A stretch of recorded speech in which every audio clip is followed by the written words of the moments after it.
మాజీ జడ్జి జేడా శ్రావణ్ కుమార్ విమర్శలపై డిప్యూటీ స్పీకర్ రఘురామకృష్ణరాజు ఘాటుగా స్పందించారు.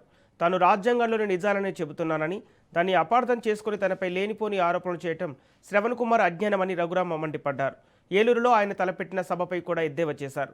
కేవలం రాజ్యాంగంలోని ఆర్టికల్ 341లో ఉన్న వాస్తవాలను మాత్రమే తాను ప్రజలకు వివరిస్తున్నానని, దీన్ని తప్పుగా అర్థం చేసుకుని తనను సంఘ విద్రోహిగా చిత్రీకరించడం శ్రవణ్ కుమార్ భావదారిద్ర్యానికి నిదర్శనమని ఆయన దుయ్యబట్టారు.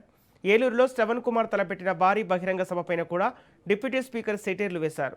కేవలం 10,000 మంది సామర్థ్యం ఉన్న చోట లక్షలాది మందితో సభ ఎలా నిర్వహిస్తారని ఎద్దేవా చేశారు.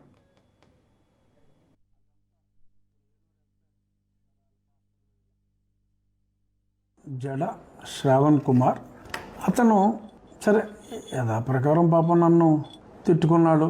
ఒక మహాసభ పెడుతున్నా అంట సెయింట్ జేవియర్స్ స్కూల్ కాంపౌండ్లో ఈయన ఒక సభ పెడుతున్నా అంట. ఆ సభ ఉద్దేశం రఘురామకృష్ణరాజుపై నాకు ప్రభుత్వం ఒక 25 లక్షలు నెలకి నాపై ఖర్చు పెడుతుందట.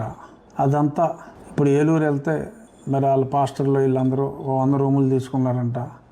ఆ రూముల్లో తినడానికి 1 లక్ష అవుతుందట. దాని మీద 30,000 ట్యాక్స్ కడతారంట. ఉండటానికి 1 లక్ష అవుతుందట. దాని మీద 30,000 ట్యాక్స్ కడతారట.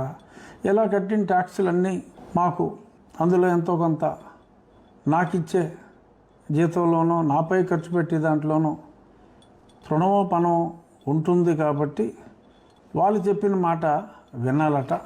వాళ్ళ డిమాండ్ ప్రభుత్వం చంద్రబాబు నాయుడు గారు కావచ్చు, ఎవరైనా సరే తూచా తప్పకుండా ఈ లిల్లీ పుట్టుగడి చెప్పిన దాన్ని ఫాలో అవ్వాలట.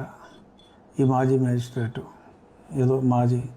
ఏదో జడ్జి అని అలాగని ఇలాగని